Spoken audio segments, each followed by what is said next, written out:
सो hi everybody, आज 21 है और मॉम के घर से हम आ गए हैं। घर में आके कुछ काम किया है घर का। सुबह से हेयर स्पा चल रहा था मेरा और अनिका का, और कुछ मास्क भी मैंने अप्लाई किया था। घर पे ही होममेड बना के थोड़ी सी नॉलेज है मुझे, क्योंकि कुछ कोर्सेज़ किए थे मैंने और कुछ इंटरनेट से, यूट्यूब से भी देखती रहती हूँ। तो घर पे मैंने राइस का और अलसी का एक मास्क बना के तैयार किया था, उसे अप्लाई किया था। तो बहुत बिज़ी था आज, और अनिका का भी आज हेयर स्पा हुआ था, मेरा स्पा हुआ था। स्नैक्स, अनिका के 2 दिन बाद पेपर स्टार्ट हो जाएंगे और वो उनके ऑफ चल रहे हैं, ट्यूशन वगैरह हो रहे हैं। सो ये रूटीन है लाइफ का। और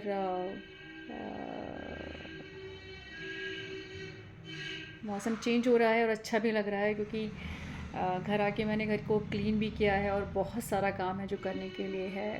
अगर थोड़ा मौसम चेंज होता है तो मुझे बहुत सारे काम करना है, क्योंकि मैं घर का काम खुद करना पसंद करती हूँ ज़्यादातर ही। मुझे लगता है कि हर लेडी को अपने घर खुद मैनेज करना चाहिए, कोशिश करनी चाहिए थोड़ा टाइम निकाल के। और सेकेंड ये कि एक्सरसाइज भी हो जाती है।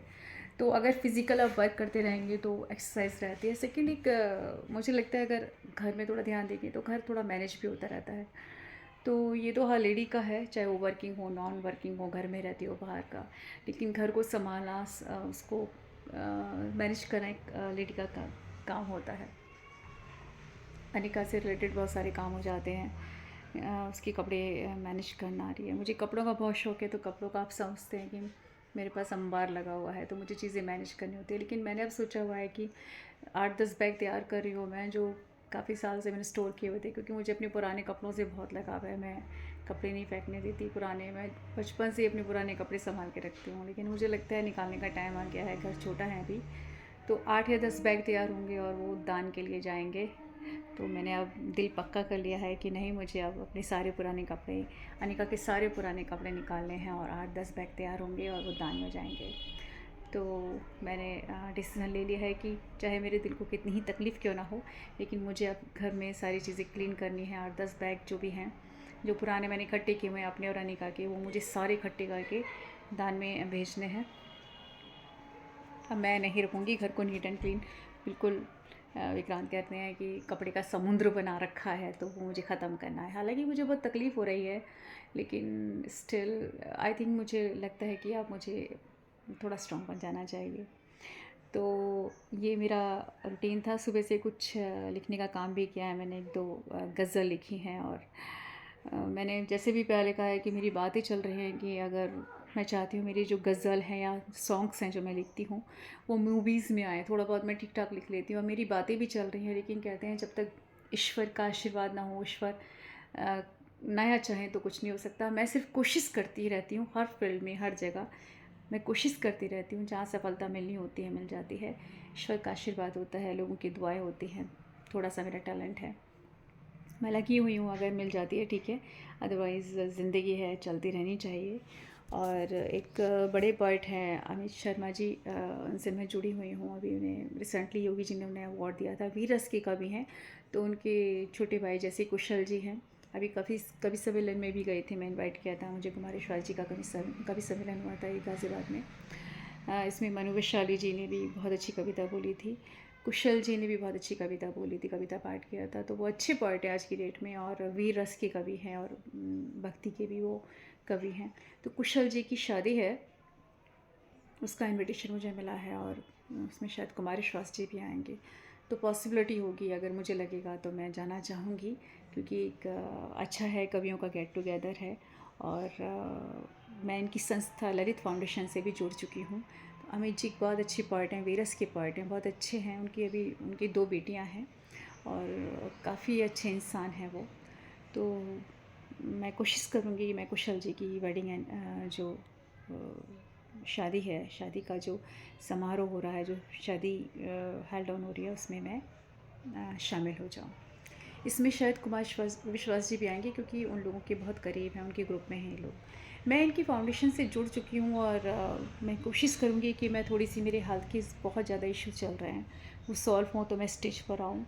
क्योंकि पिछले कुछ टाइम से मेरे हेल्थ के बहुत बड़े इशू चल रहे थे, मैं सॉल्व कर रही थी और लाइफ को संभाल भी रही थी। ज़िंदगी भी संभालनी होती है, अपने आप को भी, हालत को भी संभालना होता है, बच्चा भी है। एक लड़की की लाइफ में बहुत सारी चीज़ होती हैं, घर, पति, बच्चा, घर को संभालना, बच्चे की स्टडी।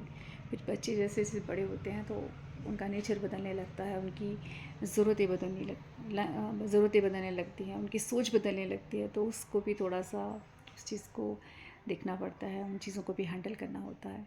ये हर लेडी की लाइफ की प्रॉब्लम नहीं है, एक लेडी की लाइफ है। एक हर औरत को अपनी ज़िंदगी में ये चीज़ें फेस करनी होती हैं। और लेकिन काफ़ी सपोर्ट मिल जाता है मम्मी की फैमिली से, विक्रांत से, इसकी मासियाँ बहुत सपोर्ट करती हैं और बाकी फैमिली से सभी का सपोर्ट मिलता है, तभी बच्चे पल पाते हैं या बच्चों को हम सही से देखभाल कर पाते हैं, सही परवरिश दे पाते हैं। अकेले ये चीज़ बहुत मुश्किल होती है, क्योंकि मेरे हेल्थ के इश्यूज़ बहुत बड़े बड़े चल रहे थे, तो कहीं ना कहीं मैं काफ़ी परेशान भी थी। अनिका के एग्ज़ाम्स भी चल रहे थे, अनिका बड़ी हो रही है, उनका मन चेंज हो रहा है, उनका बिहेव चेंज हो रहा है, उनकी सोच चेंज हो रही है, उसको समझने में भी थोड़ा टाइम जाता है। लेकिन बहुत प्यारा बच्चा है मेरा, मेरी दुनिया है, मेरा वर्ल्ड है। तो उन्हें भी समझ में आ गया कि मम्मी को थोड़े हेल्थ के इश्यूज़ चल रहे हैं। वो बहुत अच्छे से मुझे कोऑपरेट करती हैं हर चीज़ में। और सबसे अच्छा बॉन्ड ही माँ बेटी का होता है। आज तक भी मेरा अपनी मम्मी से ही, मैं दिन में 2 बार बात करती हूँ।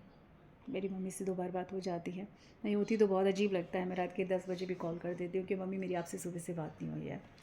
तो माँ का स्थान दुनिया में कोई नहीं ले सकता। माँ ईश्वर की तरह है, ईश्वर तुल्य है, ईश्वर से भी बढ़कर है। क्योंकि ईश्वर को तो हम सिर्फ महसूस करते हैं, लेकिन माँ तो हमें जन्म देती है, पाल पोस के काबिल बनाती है, इस काबिल बनाती है कि हम कुछ कर पाएँ, कुछ बोल पाएँ, ज़िंदगी में आगे कुछ करें।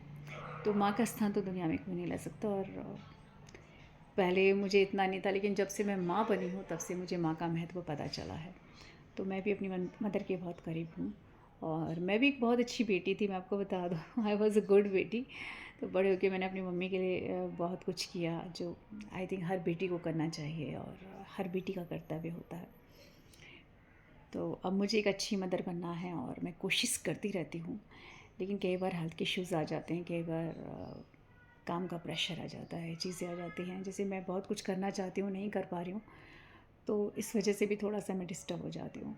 लेकिन ये ज़िंदगी है, ज़िंदगी में हर चीज़ है, किस्मत, कुदरत, ज़िंदगी, इनको कोई प्रेडिक्ट नहीं कर सकता। आपको जो भी जैसे आएंगे, आपको जहाँ रहना होगा, जो ईश्वर आपको देगा, जिस परिस्थिति में होंगे, इस परिस्थिति में आपको रहना पड़ता है, सर्वाइव करना पड़ता है, फेस भी करना पड़ता है और उससे आगे बढ़ के ज़िंदगी में उसको हैंडल करके ज़िंदगी में उसे सुधार कर ज़िंदगी में आगे भी बढ़ना होता है। यही तो ज़िंदगी है और वही इंसान बुद्धिमान कहलाते हैं, वही ब्रेव कहलाते हैं और वही इंसान ज़िंदगी में कुछ अच्छा करते हैं अपने लिए, परिवार के लिए, समाज के लिए, राज्य के लिए, राष्ट्र के लिए, जो इन सब चीज़ों को, परिस्थितियों को फेस करके, उसे सुधार के, उस पर कंट्रोल करके, उस पर अच्छी चीज़ों का निर्माण करते हैं।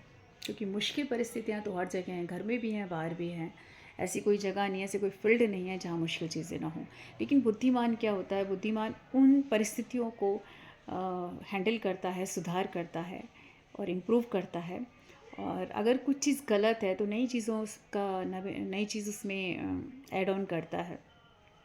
क्योंकि हमेशा परिवर्तन ही सृष्टि का नियम है। समय के साथ, समाज के साथ और जैसे जैसे चीज़ें परिवर्तित होती हैं, हर सबको परिवर्तन भी होना चाहिए। और अगर आप परिवर्तित नहीं होंगे तो आप बहुत पीछे रह जाएंगे। समय के साथ चलना बहुत ज़रूरी होता है और समय के साथ सब कुछ बदलता जाता है, ये मेरा मानना है। और जो इंसान समय के साथ नहीं बदलता वो बहुत पीछे रह जाता है या वो कुछ नहीं कर पाता। तो ज़िंदगी में अगर आपको कुछ करना है तो आपको समय के साथ बदलना होगा, परिवर्तन करना होगा अपने विचारों में, अपनी सोच में, आपके व्यक्तित्व के अंदर, अपने व्यवहार में, अपनी ज़िंदगी में, अपने घर में, अपने बच्चों में, अपनी सोच में।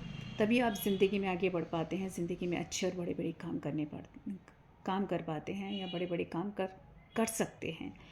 तो ये मेरा मानना है कि समय के साथ आप सबको बदलना चाहिए।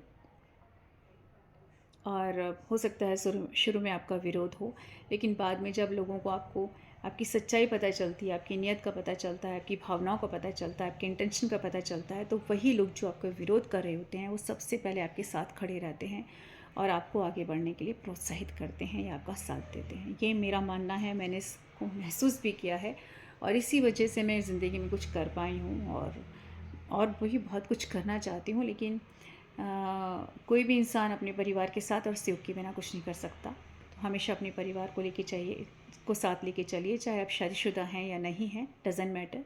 लेकिन परिवार से बढ़कर कुछ नहीं होता, परिवार के साथ से बढ़कर कुछ नहीं होता, परिवार के सहयोग से बढ़कर कुछ नहीं होता। और परिवार को अपनी भावनाओं के बारे में, अपनी इंटेंशन के बारे में, अपने विचारों के बारे में बताइए। आप जो कुछ करना चाहते हैं उसके बारे में बताइए, उन्हें समझाइए। अगर आप सही होंगे तो आपके परिवार वाले आपको समझेंगे और आपको सपोर्ट भी करेंगे। तो हमेशा अपने परिवार के साथ सपोर्ट और सिक्योरिटी को साथ में रखिए। मैं बार बार 3 चीज़ें ऐड ऑन करती हूँ।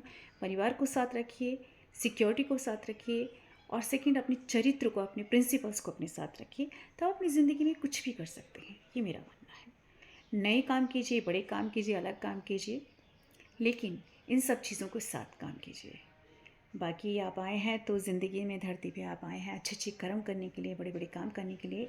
करते रहिए। मैं तो ये चाहती हूँ हमारी आने वाली जनरेशन जो हम नहीं कर पाए वो करे, और ज़िंदगी में बड़े बड़े अचीवमेंट ले, अच्छी एजुकेशन ले, बड़े बड़े काम करे, परिवार का, समाज का, अपने देश का नाम रोशन करे। तो ये मेरा मानना है। बाकी जय हिंद, जय भारत, जय हिंदुस्तान।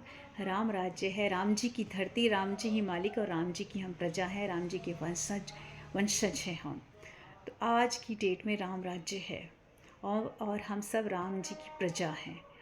तो आजकल सोनी पर और शिमारू चैनल पे 7 से 8 रामायण आ रही है, पुरानी वाली वो मैं रेगुलर देख रही हूँ, और 9 बजे एक रामायण आ रही है नई वाली, वो भी मैं देख रही हूँ। दोनों ही रामायण बहुत अच्छी हैं।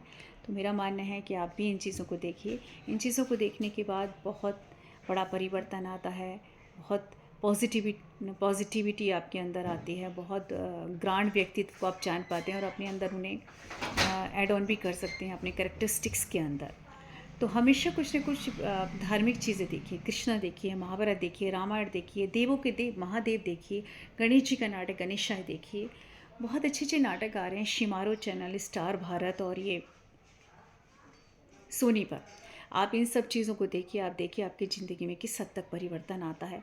कितनी ही मुश्किल परिस्थितियाँ हों, तकलीफ़ों हों, दुख हों ज़िंदगी में, आप इन सब बातों से बहुत ऊपर आ जाएंगे, और एक अच्छी चरित्र का निर्माण आपके अंदर होगा। आप घर के माहौल को अच्छा रखिए। सुबह शाम का आप हनुमान चालीसा और सुंदरकांड चलाइए। आप देखिए आपके घर में कितना बड़ा परिवर्तन आता है, कितना अच्छा माहौल बनता है आपके घर में।